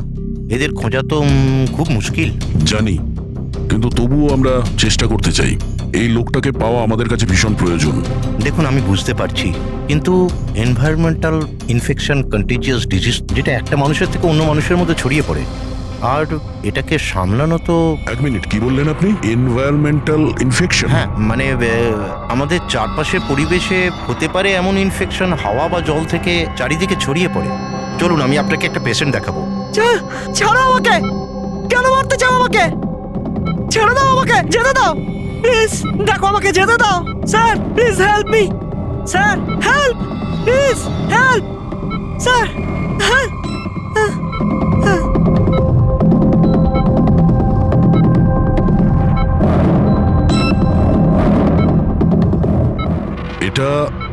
এটা এনভায়রনমেন্টাল ইনফেকশনের কেস। নিউরোলজিক্যাল ইনস্টেবিলিটি, এই ধরনের অসুখ সাধারণত পেশেন্টের মাথা ধীরে ধীরে খারাপ করে দেয়। ও নিজের ধৈর্য হারিয়ে ফেলতে পারে আর মাথার ব্যালেন্সও নষ্ট হয়ে যায়, যেমনটা নীলজের হয়েছে। আর ফিজিক্যাল কন্ডিশন, মানে আমি বলতে চাইছি এই ধরনের পেশেন্টরা কি খুব জোরে দৌড়তে পারে? হ্যাঁ, নর্মালি চলতে ফিরতে তো পারে, কিন্তু অসুখটা যদি অ্যাডভান্স স্টেজে চলে যায় তাহলে দৌড়ানোর পক্ষে সম্ভব নয়। কিন্তু স্যার, অ্যাডাভিন ইঞ্জেকশন দিলে শরীরে কিছুক্ষণের জন্য শক্তি আসে। হ্যাঁ, কিন্তু ওটা সাইড এফেক্ট যথেষ্ট। স্যার, অ্যাডাভিন ইঞ্জেকশন দেওয়া যথেষ্ট ঝুঁকিপূর্ণ। রিস্কি হতে পারে, কিন্তু এই অপরাধের মানসিক অবস্থা যে ধরনের, তাতে হতে পারে যে ওর সাইড এফেক্ট নাও হতে পারে। কিন্তু যদিও নীলজের মতো মেন্টালি আনস্টেবল হয়, তাহলে চিন্তা আপনাদেরকেই করতে হবে। তার মানে এটাই যে একটা খুন করে থাকলে দ্বিতীয়বারও খুন করতে পারে।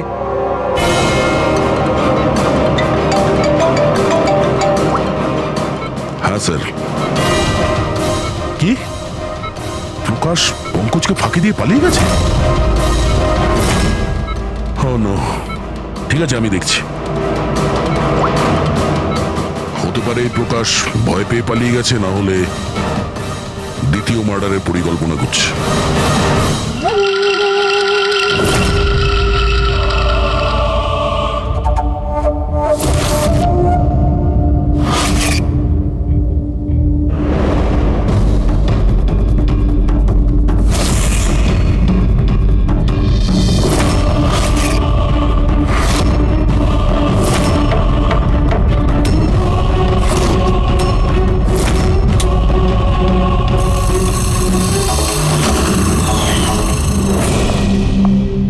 আরে বাবা, আজ তুমি তাড়াতাড়ি উঠে পড়লে।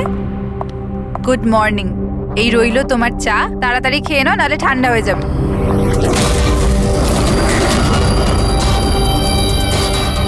এটা কার পা?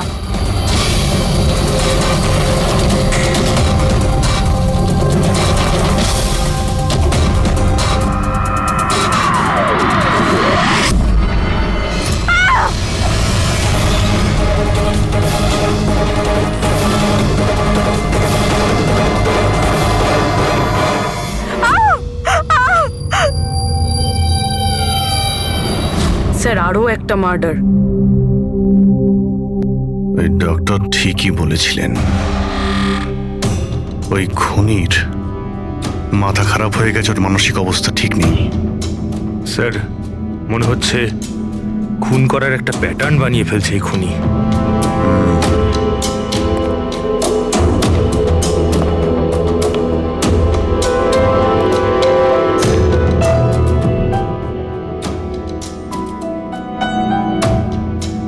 এনার উপরে ব্লেম এটাই যে উনি নেচারকে ক্ষতি করছেন। ইলিগাল ডিফরেস্টেশন, জমি জমি হাতানোর জন্য ইল্লিগালি গাছ কেটে ফেলা। ওই খুনি এনার সঙ্গেও তাই করেছে। আর তাও প্রকাশ উধাও হয়ে যাওয়ার ঠিক পরেই। ওয়েপেন কি ব্যবহার করেছে? 100% চেইন স, না হলে হাড়ের সঙ্গে মাংসকে এইভাবে কেটে বডিটাকে দু টুকরো করা এত সহজ নয়। স্যার, যদি চেন স ব্যবহার করেই থাকে তাহলে আওয়াজ নিশ্চয়ই হয়েছিল। বাড়িতে কেউ না কেউ তো শুনবে। রাতে কে কে ছিল? আমার হাজবেন্ড তো কাজের জন্য বাইরে থাকে, বাড়িতে শুধু আমি, বাবা আর আমাদের চাকর ছিল। আপনি আপনি কোনো আওয়াজ শুনেছিলেন? না, কোনো আওয়াজ শুনতে পাইনি। রামানন্দবাবুর কারোর সাথে শত্রুতা বা কেউ কোনোদিন হুমকি দিয়েছিলেন ওনাকে? হ্যাঁ, কিছু সপ্তাহ আগে কিছু অদ্ভুত হয়েছিল। বাবাকে কেউ ধমকাচ্ছিল আর বাড়ির বাইরে দেওয়ালে কেউ কিছু লিখে দিয়েছিল যে শুধরে যাও, না হলে তোমার সাথে ওরকমই হবে যেটা তুমি গাছের সাথে করো। স্যার, এক্স্যাক্টলি যেরকম নবীনের কেসে হয়েছিল। স্যার, একটা কথা কিছুতে মাথায় ঢুকছে না। খুনি কারোর বাড়িতে ঢুকে এরকম নৃশংসভাবে কাউকে খুন করে বাড়ি থেকে বেরিয়ে যায়, আর কেউ কিছু শুনলো না, কেউ দেখলোও না। কিভাবে? অজেনাদের অজ্ঞান করে দেওয়া হয়েছিল। দেখুন, আমার সন্দেহ হচ্ছে যে আপনাদের অজ্ঞান করা হয়েছিল খাবারের মধ্যে কিছু মিশিয়ে, সেই জন্যে আপনারা কিছু শুনতে পাননি। অজ্ঞান? হ্যাঁ, কিভাবে সেটা জানি না, কিন্তু সেটা জানার জন্য আমাদের এখানে যত জিনিস আছে সেগুলো ফরেন্সিক ল্যাবে পাঠাতে হবে।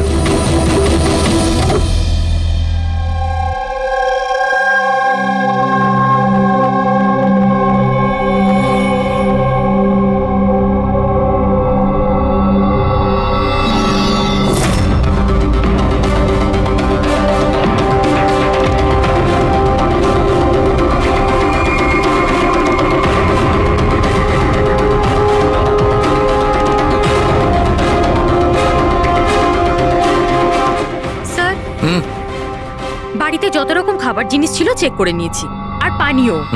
কিছুতেই ঘুমের ওষুধ পাইনি। No sedatives. পেলে না? আরো শিওর? অ্যাবসলিউটলি। কিন্তু সারিকা, সবাই তো অজ্ঞান ছিল, তার মানে কোনো মাদক দ্রব্য নিশ্চয়ই থাকবে যার জন্য ওরা অজ্ঞান হয়ে গেছিল। খাবার জিনিসে, পানীয়তে, কিছুতে তো থাকা উচিত। কিসের মধ্যে ছিল?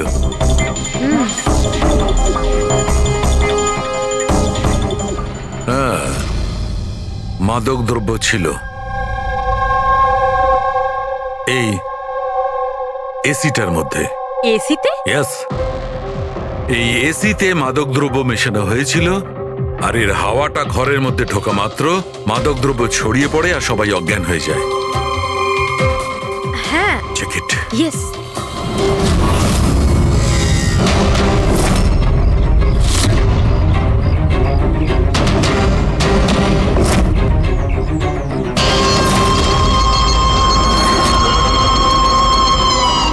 দেখো সালুখে, তুমি আন্দাজে ঢিল মারছো না তো? এটা কি করে হতে পারে? এরকমই হয়েছে বস। এসিতেই মাদকদ্রব্য ছিল। আমি ওই এসিটার ব্লোয়ারে, ফিল্টারে সব জায়গায় সেনেটিভ পেয়েছি, আর সেটাও খুব হাই ডোজে। মাই গড, এটা কি করে হতে পারে? বস, এসিতে সেনেটিভ ছিল, মাদকদ্রব্য ঘরের মধ্যে ছড়িয়ে যায় আর সবাই অজ্ঞান হয়ে যায়। খুনি আসে আর বিনা বাধায় ওকে খুন করে, ও চলে যায়। কেউ কিচ্ছু শুনতে পায়নি। আচ্ছা ঠিক আছে। সালুকে ফোন করেছিল, বলছিল রামানন্দর বাড়িতে যে এসি মেশিনটা ছিল সেটাতে বিষাক্ত গ্যাস ভরা ছিল, অ্যানেস্থেটিক গ্যাস।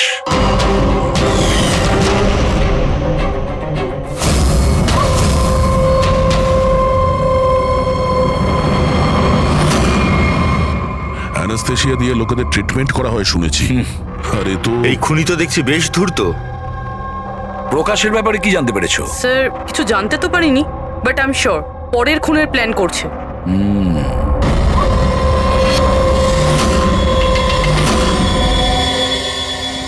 কিন্তু খুনি যদি অসুস্থ হয় তাহলে প্রকাশ তো ভালোই দৌড়িয়েছিল।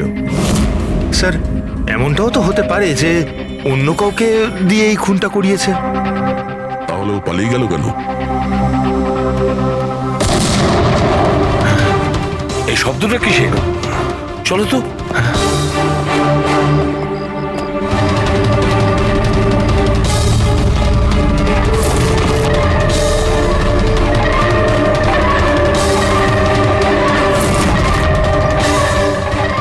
তোমাদের কাজ আমি করছি এসিপি, শহরকে পরিষ্কার, আর আমার এই রাস্তায় যে আসবে তাকেও আমি এই জগৎ থেকে পরিষ্কার করে দেব। এ কে হতে পারে? স্যার মনে হয় খুনি জানতে পেরে গেছে আমরা ওর পিছনে আছি, ওই জন্য পাগল হয়ে গেছে। এই, দাঁড়াও, ধরো ওকে।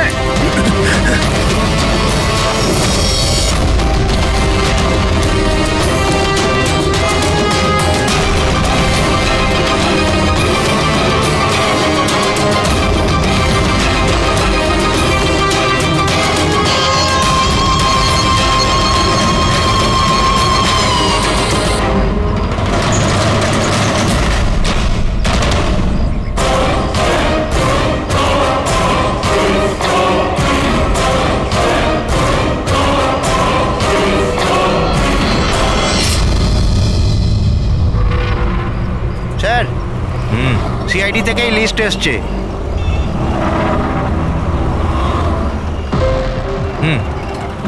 এরা তো ওই লোকগুলি যাদের নয়েজ পলিউশনের ধমকি দেওয়া হয়েছে। সখারাম, ওই ক্লাবের মালিককে মনে আছে? আরে যাকে কদিন আগে ধমকি দেওয়া হয়েছিল। কে স্যার? ও বীর। আচ্ছা সখারাম, ওর বিরুদ্ধে কোনো কমপ্লেন আছে নাকি? হ্যাঁ স্যার, ওটা তো রেসিডেন্সিয়াল এরিয়া না, তো আশপাশের 2-4টে ঘর থেকে কমপ্লেন এসছে যে অনেক রাত্রির পর্যন্ত জোরে মিউজিক চলে, এই সব কমপ্লেন। আওয়াজ মানে নয়েজ পলিউশন। সখারাম, তুমি একটা কাজ করো, তুমি সিআইডির লোকেদের ফোন করো এখনই, এই সময়।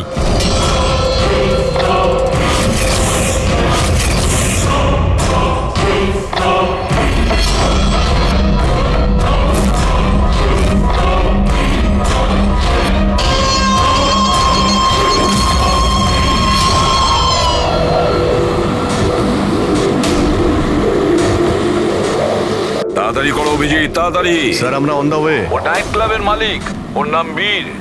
কিন্তু স্যার ব্যাপারটা কি? দয়া, লোকাল ইন্সপেক্টর থেকে জানা গেছে বীরকেও একই রকম হুমকি দেওয়া হয়েছে, আর সেটাও শব্দ দূষণ করার জন্য। সরি স্যার, কিন্তু নয়েজ পলিউশন এটা একটু বেশি হয়ে গেল না?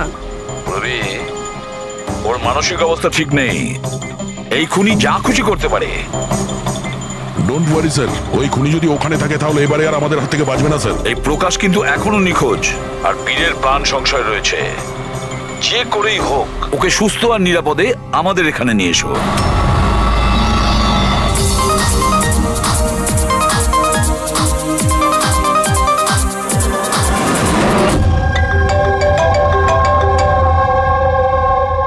হ্যালো।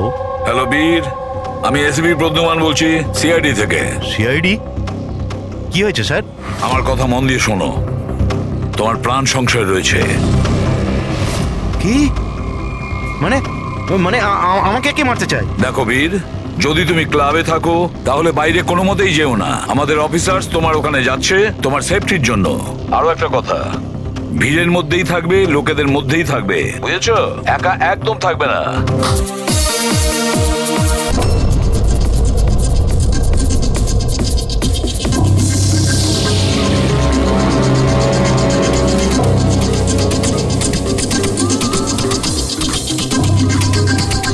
দেখো, আমি আমার কেবিনে যাচ্ছি, ঠিক আছে? আর কাউকে ভেতরে আসতে দেবে না, বুঝেছো? কাউকেই ভেতরে আসতে দেবে না।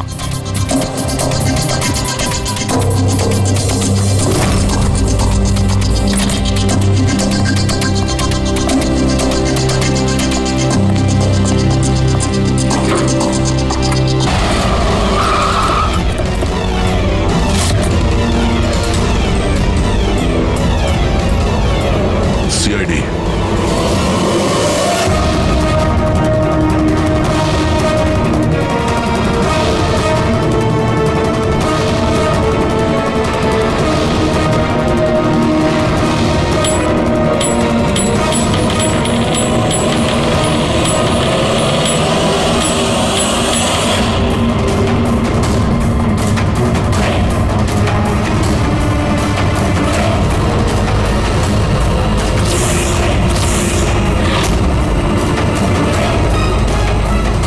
এই শোনো, এদিকে এসো।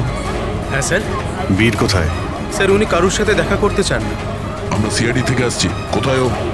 আসুন স্যার।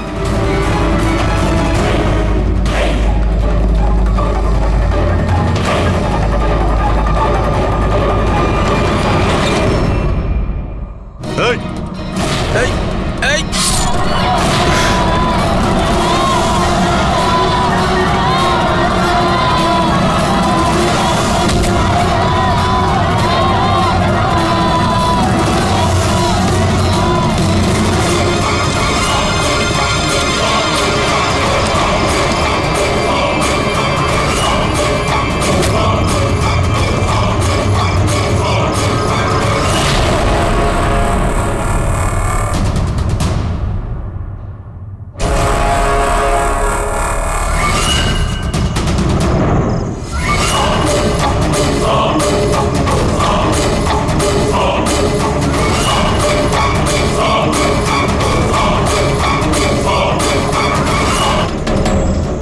আরে গেল কোথায়?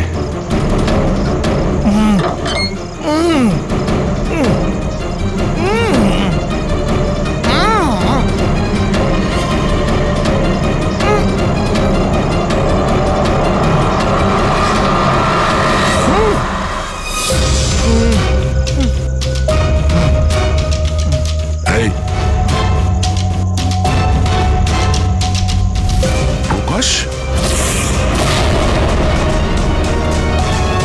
এসো বাইরে এসো।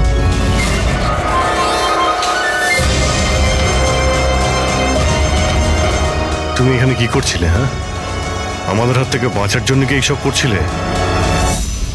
না অভিজিৎ, মনে তো হচ্ছে না। এর হাত পা বাঁধা ছিল।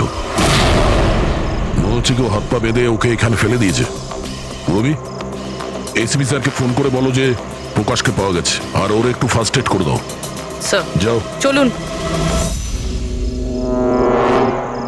বুঝতে পারছি না প্রত্যেকবারও পালিয়ে যাচ্ছে কি করে। ও কোথায় লুকিয়ে পড়ছে? হয় ও আকাশে উড়ে গেছে, না হলে মাটিতে ঢুকে গেছে।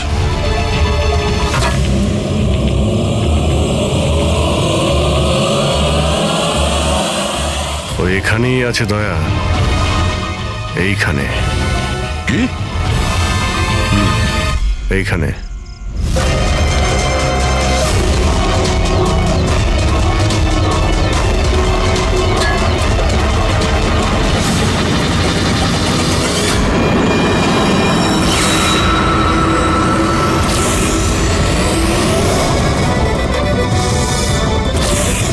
বাইরে আয়। কি খুন করার সময় নিজের হাত তো কাঁপেনি, এখন কেন কাঁপছে? জেলে যাবার ভয়? এই অ্যাড্রিনালিনের অ্যাকশন শেষ হয়ে গেছে। যে ইঞ্জেকশন নিয়ে তুমি পালাচ্ছিলে তার কাজ কিন্তু শেষ হয়ে এসেছে। এবার তুমি মুখ খুলবে নাকি মুখ খোলার জন্য একটা ইঞ্জেকশন দিতে হবে? আমি কোনো মজা পাই না ইঞ্জেকশন নিতে। এটা আমার এক বাধ্যতা, যেটা আমাকে নিতে হয়।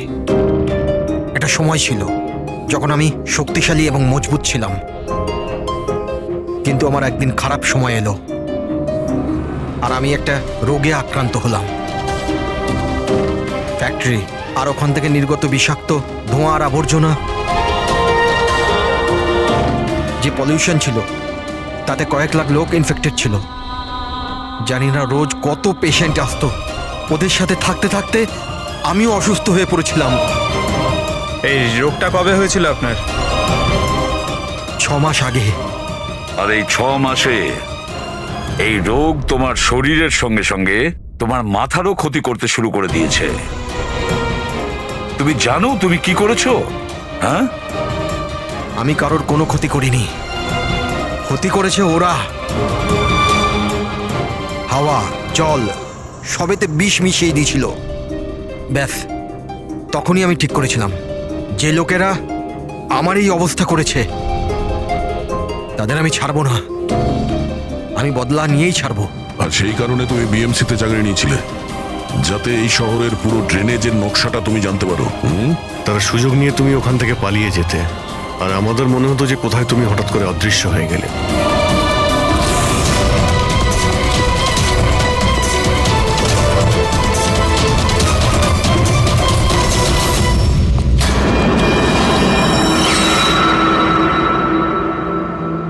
একটা কথা কিন্তু আমি এখনো বুঝিনি, প্রকাশ তোমার কি ক্ষতি করেছিল?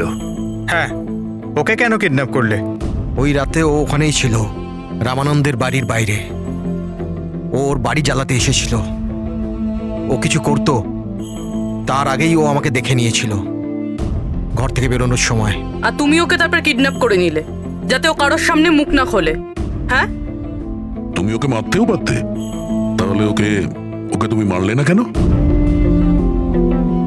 আমি বললাম না স্যার, আমার বদলা শুধুমাত্র ওদের সাথে ছিল, যারা আশেপাশের হাওয়া জলকে বিষাক্ত করে তুলেছিল।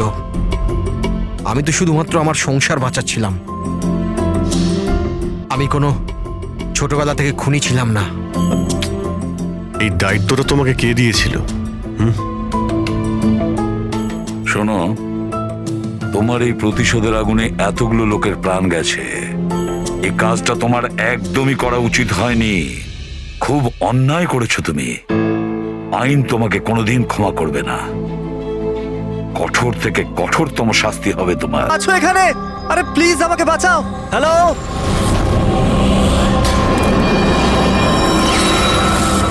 কেউ আছো এখানে? আরে কেউ তো বাঁচাও আমাকে। আরে কেউ কি শুনতে পাচ্ছো? আরে কেউ তো বাঁচাও আমাকে। আরে কেউ তো আমার আওয়াজ শুনছো? বাঁচাও।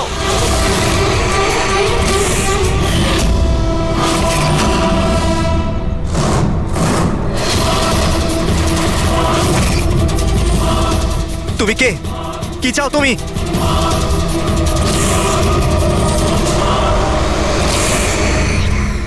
আরে বাঁচাও, বাঁচাও, বাঁচাও আমাকে, বাঁচাও। স্যার, আওয়াজ ওখান থেকে আসছে।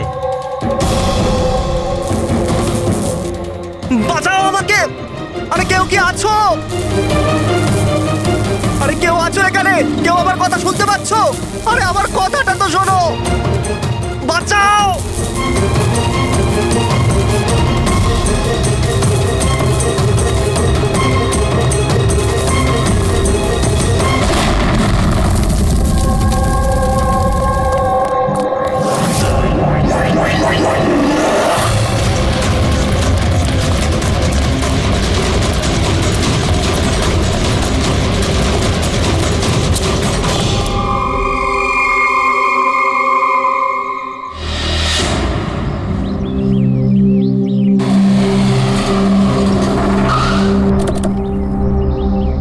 নমস্কার স্যার। নমস্কার স্যার। এটা বলো, যখন ব্লাস্ট হয়েছিল তখন কি তুমি এখানে ছিলে? ইয়ে স্যার, আমার সঙ্গে আরো একজন কনস্টেবল ছিল, হরনাথ। ওর প্রচন্ড আঘাত লেগেছে, এখনো হসপিটালে ভর্তি। তুমি এখানে পৌঁছলে কি করে? স্যার, আমরা নাইট ডিউটিতে ছিলাম। এখান দিয়ে যাচ্ছিলাম, তখনই একটা চিৎকার শুনতে পেলাম। আমরা ওকে দেখতে পাইনি। এখানে পৌঁছে আমরা কিছু করতে যাওয়ার আগেই বোম ব্লাস্ট হয়ে গেল।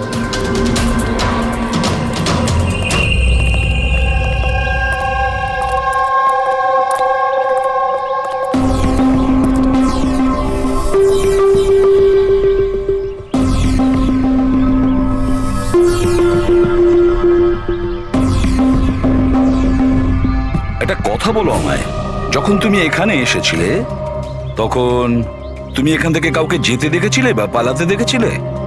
হ্যাঁ স্যার, আমি ওকে তাড়াও করেছিলাম, কিন্তু ও পালিয়ে গেল।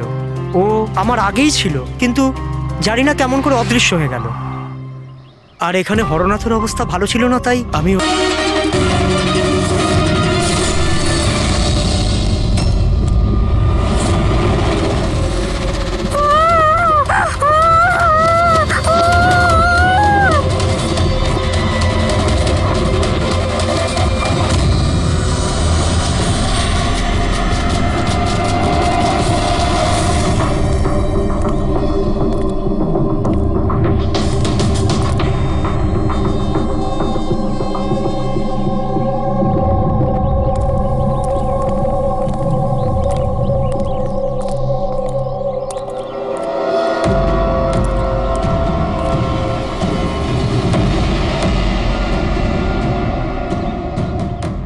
সুপর্ণা দেবী, আপনি চান তো আমরা খুনিকে যাতে ধরি, যে নিশিকে খুন করেছে?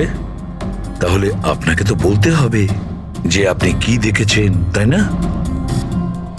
আপনি যদি সাহস না দেখান তাহলে ওই খুনি অন্য আরো কাউকে খুন করতে পারে। স্যার ওর ওর গলা ম্যাম, আমরা জানি যে নিশির মৃত্যু মাথা কাটার জন্য হয়েছে। না, আমি নিশার গলার কথা বলছি না। আমি আমি ওই খুনির গলার কথা বলছি। ও গলা কাটা খুনি ছিল, ওর ওর গলা ছিল না। কি গলা কাটা খুনি?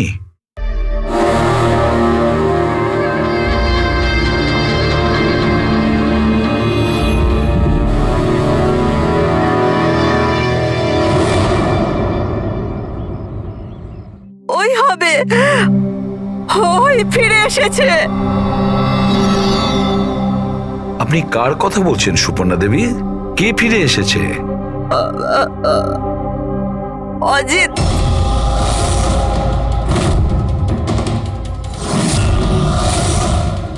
এই অজিতটা কে?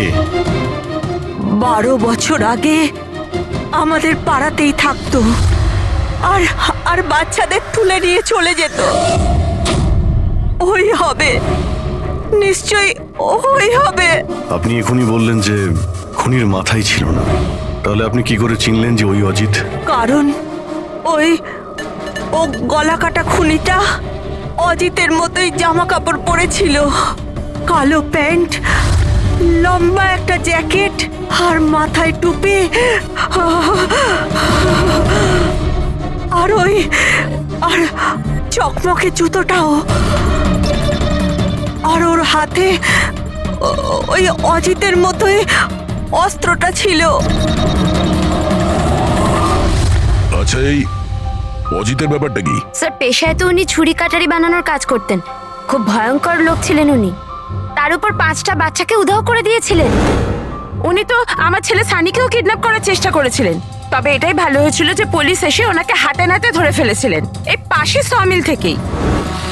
আমি বলছি না এখান থেকে চলে যাও, নইলে এক্ষুনি বাচ্চার প্রাণ নিয়ে নেবো। আমি তোর কাছে বাচ্চাটাকে নিচে নামো বাচ্চাটাকে।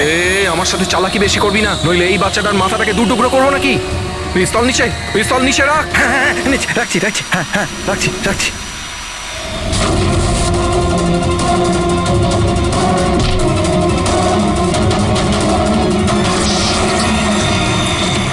স্যার আমার তো কিছু মনেও নেই যে ছোটবেলায় আমার সাথে এরকম কিছু হয়েছিল।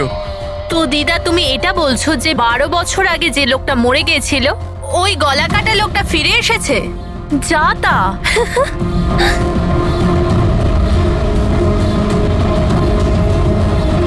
সুপর্ণা দেবী, কোনো মারা যাওয়া লোক আবার কিভাবে ফিরে আসে? কিভাবে ফিরে আসে? হ্যাঁ, ঈশা বেবিকে কেউ তুলে নিয়ে গেছে।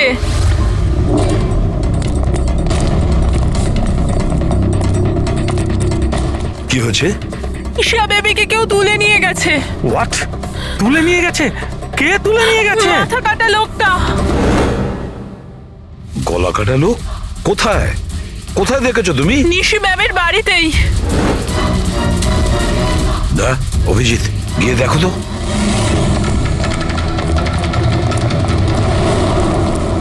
কোন দিকে? আপনারা এখানেই দাঁড়ান।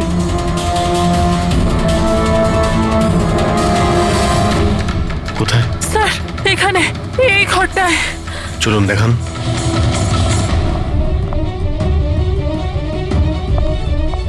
স্যার,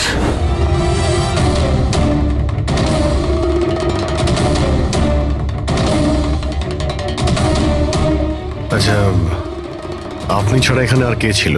স্যার কেউ ছিল না। কেন, এই বাচ্চাটার বাবা নিশার হাজবেন্ড? স্যার তো আমেরিকাতে কাজ করে।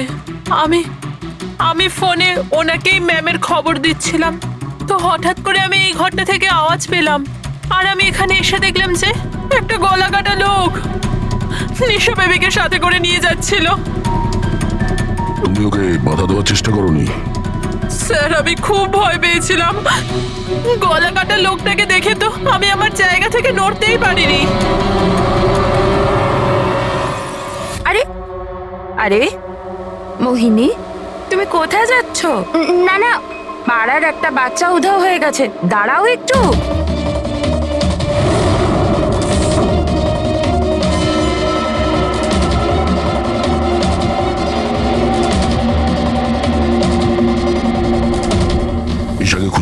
আমরা? হ্যাঁ অভিজিৎ, জুতোর ছাপ হয়তো খুনিরই হবে। স্যার হ্যাঁ পুরবি, স্যার এই লেদারের টুকরোটা পেলাম পিছনের দরজা থেকে। হতে পারে কোনো জ্যাকেটের এটা? জ্যাকেটের? আচ্ছা, ওই অপরাধী এইরকম কোনো জ্যাকেট পরেছিল কি? হ্যাঁ স্যার। স্যার আপনি প্লিজ ঈশা বেবিকে যে কোনো ভাবে বাঁচিয়ে দিন। ভয় পাবেন না, আমরা চেষ্টা করে দেখছি। স্যার খুনি দেখতে কেমন ছিল আমরা তো জানিই না, ওকে ধরবো কিভাবে? কিন্তু এই সুবর্ণা ম্যাডাম বলছিল যে ওই মাথা কাটা লোকটা অজিত। একটা কাজ করি, 12 বছর আগে অজিতের কেসটা যে ইন্সপেক্টর হ্যান্ডেল করছিল, ওনাকে বিউরোতে ডাকলেই সব জানতে পারা যাবে।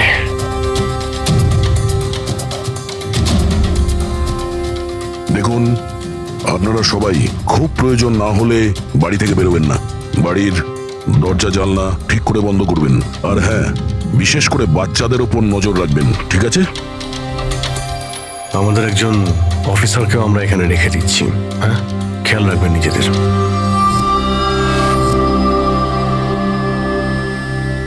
আচ্ছা, এটা কি দাদাগিরি হচ্ছে সিআইডির?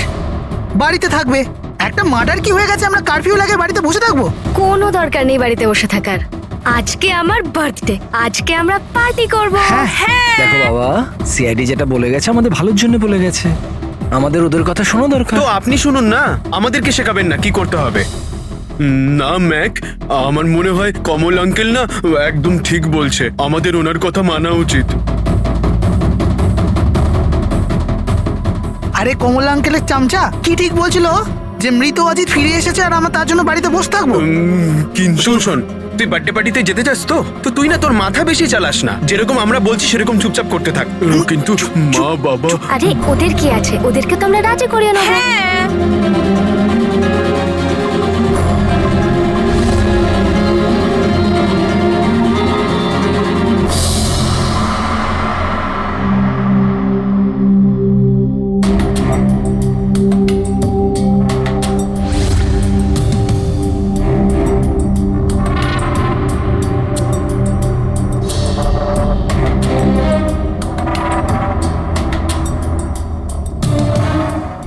আমি এই কেসটা হ্যান্ডেল করছিলাম। 12 বছর আগে আমি ওকে ধরেছিলাম, কিন্তু আফসোস ওকে জেল অব্দি নিয়ে যেতে পারিনি। সব মিলে একটা ঘটনা ঘটলো আর সেখানে মারা গেছিল। আপনি কি শিওর যে অজিত মারাই গিয়েছিল? স্যার, মাথাটা ধরের থেকে আলাদা হয়ে গেছিল। আমিও শেষকৃত্যতেও গেছিলাম। তাহলে এখন এই অপরাধটা কে করছে? অজিতের কোনো কাছের লোক যে 12 বছর বাদে বদলা নিতে চায়? যদি বদলাই নেবার থাকতো তাহলে 12 বছর অপেক্ষা কেন করলো? আর কেই বা বদলা নেবে? ওর তো কেউ আগে পেছনে ছিল না। ওর বাড়ির ব্যাপারটা কিছু বলতে পারবেন? স্যার, সরকার ওর বাড়িটা সিল করে দিয়েছিল। আচ্ছা, এই মাথা কাটা খুনি কে হতে পারে? স্যার, হতে পারে ওটা ওর ভূত। ভূত? আরে স্যার, আমি তো মজা করছিলাম। Thank you very much officer, আমাদের দরকার পড়লে তোমাকে আবার ডেকে নেব। Any time sir. Thank you. Yeah sir, একজন না দুজন লোক দেখেছে এই মাথা কাটা লোকটাকে। স্যার, একটা কথা আপনি নোটিস করেছেন? ওই অজিত কিন্তু শুধু বাচ্চাদেরই খুন করত, কিন্তু এই খুনি নিশিকে খুন করেছে। আর তারপরে ওর মেয়েকেও কিডন্যাপ করেছে। এক্স্যাক্টলি। আর এমন কি দরকার ছিল মেয়েটাকে মেরে ফেলার?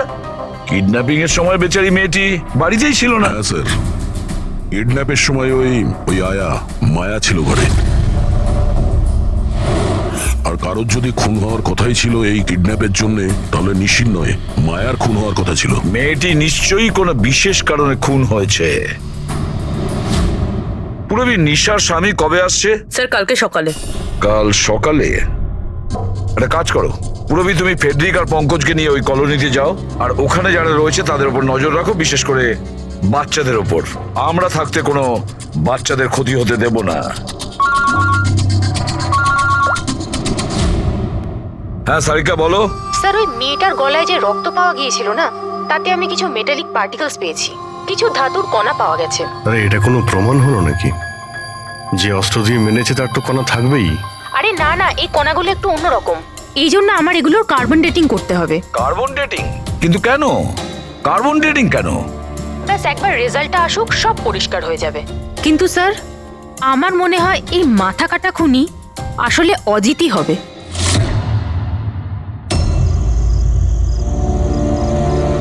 এই টিনা আর সঞ্চিতা কোথায়? হ্যাঁ রে, একদম ভালো লাগছে না। আরে এসে গেছে দেখ। ভাই, টিনা তো বললো আসবে না, ও বললো যে ও ভয় পাচ্ছে। ছাড় ওকে। আরে গাইস, ভয় পাবার কোনো দরকার নেই, ভয় পেও না। চলো আমরা বার্থডে পার্টি এনজয় করি। চল। তাড়াতাড়ি চলো। কিন্তু মা বাবা যদি জানতে পারে তাহলে? আরে বাবা, আরে মা বাবা জানতেই পারবে না। কিন্তু ভাই, আরো একবার ভাবতে পারতিস, আমাদের কিছু হয়ে গেলে তো। আরে কিছুই হবে না, এর আগে কেউ জানতে পেরে যাক, আমরা এখান থেকে পালাই। চল চল। দাঁড়াও,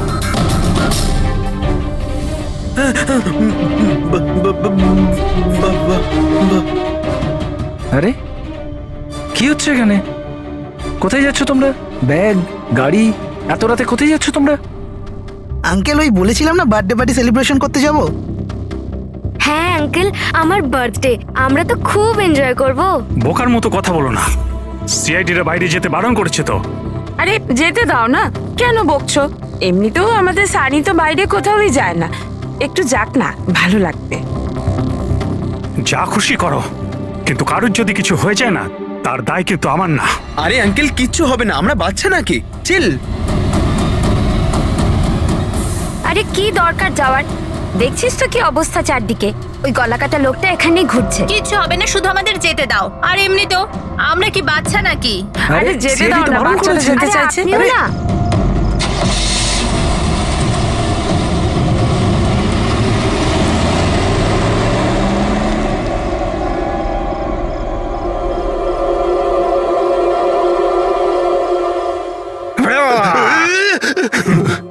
আরে ভাই, আমাকে কেন ভয় দেখাচ্ছিস? হ্যাঁ বলছি শোন, সাবধানে থাকবি। ওই কলাকাটা লোকটা আশেপাশেই কোথাও থাকতে পারে, এটাই তো ওনার বাড়ি। আরে এখানে কেন দাঁড়িয়ে আছেন, চলুন তাহলে।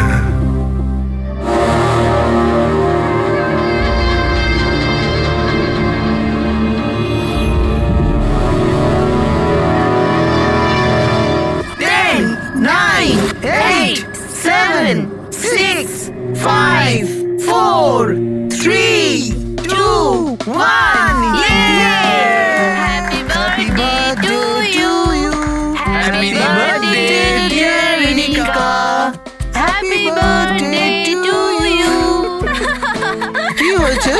কিচ্ছু হয়নি।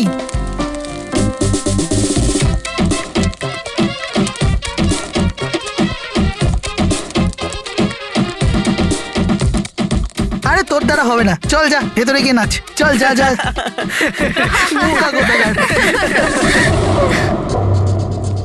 আমরা বারণ করা সত্ত্বেও আপনারা ছেলে মেয়েদের বাইরে যেতে দিলেন, হ্যাঁ?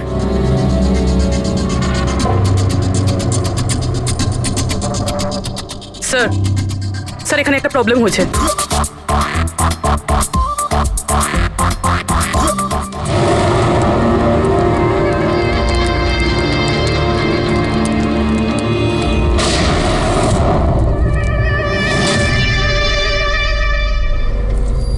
গুলি চলার আওয়াজ ছিল তো, কিছু গন্ডগোল মনে হচ্ছে। হ্যাঁ ম্যাক, আমিও একটা আওয়াজ শুনলাম খুব জোরে।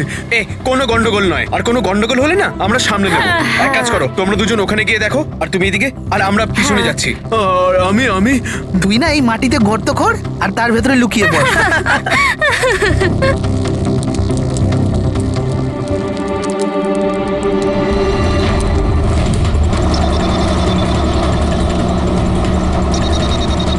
স্যার, এদেরকে তো ফোনেই পাচ্ছি না। না পঙ্কজ, জঙ্গলে নেটওয়ার্ক পাওয়া যায় না। ওদের ওখানে যাওয়াই উচিত হয়নি। যেই হোক, খুনি ওখানে পৌঁছানোর আগে আমাদের ওখানে পৌঁছতে হবে।